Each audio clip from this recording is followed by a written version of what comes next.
आइए बच्चों प्रायिकता ज्ञात करना सीखते हैं। देखिए यहाँ पर प्रायिकता ज्ञात करने का ये सूत्र होता है जिसमें ऊपर लिखा जाता है अनुकूल घटनाएं और नीचे कुल घटनाएं लिखा जाता है। इसी सूत्र से हम प्रायिकता ज्ञात करेंगे। ये एक प्रश्न हमने लिया है जो किताब में प्रश्न संख्या 9 है। उसमें ये कहा गया है कि एक थैले में 5 लाल गेंदे हैं और 3 सफ़ेद गेंदे हैं। उनमें से एक गेंद यादृच्छिक निकाली जाती है, यानी बिना देखे कोई एक गेंद निकाली जाती है, तो लाल गेंद निकलने की प्रायिकता बताइए और सफ़ेद गेंद निकलने की प्रायिकता बताइए।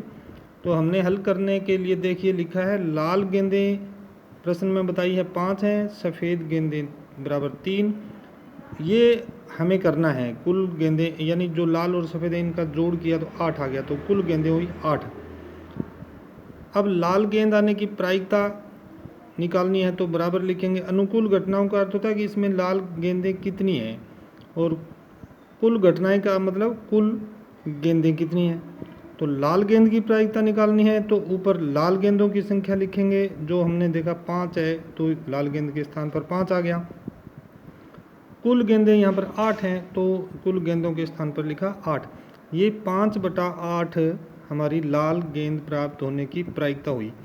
इसी प्रकार सफ़ेद गेंद की प्रायिकता निकालेंगे तब सफ़ेद गेंदों की संख्या बटा कुल गेंदें। तो सफ़ेद गेंद देखिए क्योंकि 3 है और कुल गेंदें 8 हैं तो 3/8 होगी प्रायिकता।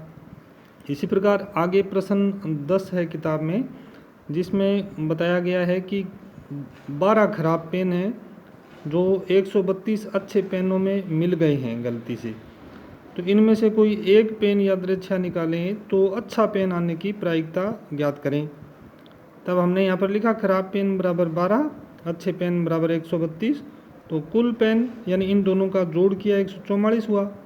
तो अच्छा पेन आने की प्रायिकता बराबर, जैसे उसमें सफ़ेद गेंद की प्रायिकता में ऊपर सफ़ेद गेंद लिखी, इसी प्रकार इसमें अच्छा पेन आने की प्रायिकता में ऊपर अच्छा पेन लिखेंगे, पेनों की संख्या लिखेंगे, और नीचे कुल पेनों की संख्या लिखेंगे। तो अच्छे पेन 132 हैं और कुल 144 हैं, तो 132/144 लिखा। ये दोनों 12 से विभाजित होती हैं तो 12 के पहाड़े से विभाजित करके 11/12 उत्तर प्राप्त हुआ हमारी अच्छा पेन आने की प्रायिकता। इसी प्रकार हमने आगे प्रश्न लिया है। देखिए किताब का प्रश्न है जिसमें कहा गया है कि एक पासे को एक बार उछालने पर 4 से बड़ा अंक आने की प्रायिकता ज्ञात करो। तो पासा जो एक खेलने की गोटी होती है उसके ऊपर संख्याएं लिखी होती हैं, पासे पर अंक जो होते हैं वो ये अंक होते हैं 1 2 3 4 5 और 6, ये अंक लिखे होते हैं। उसको उछालकर बच्चे खेलते हैं, सांप सीढ़ी खेलते हैं, लूडो खेलते हैं, उसको उछालते हैं, कोई एक संख्या आती है तो उसमें बताना है कि 4 से बड़ा अंक आने की प्रायिकता बताएं। तो हमें देखना होगा कि इसमें 4 से बड़े अंक कितने हैं। कुल 4 से बड़े अंक ये होते हैं 5 और 6, ये 2 ही हैं 4 से बड़ी संख्याएँ। तो लिखा है 4 से बड़े 2 अंक हैं और कुल संख्याएं 6 हैं ये। तो अभीष्ट प्रायिकता होगी जो 4 से बड़े अंक हैं 2 और कुल 6, तो 2/6, 2 के पहाड़े से काट करके 1/3 इसकी अभीष्ट प्रायिकता प्राप्त हुई। आगे का प्रश्न देखिए, एक पासे को एक बार उछालने पर 5 से छोटी या इसके बराबर संख्या प्राप्त होने की प्रायिकता ज्ञात करें। 5 से छोटी या उसके बराबर, तो देखिए पासे पर संख्याएं तो वही होती हैं 1 से 6 तक।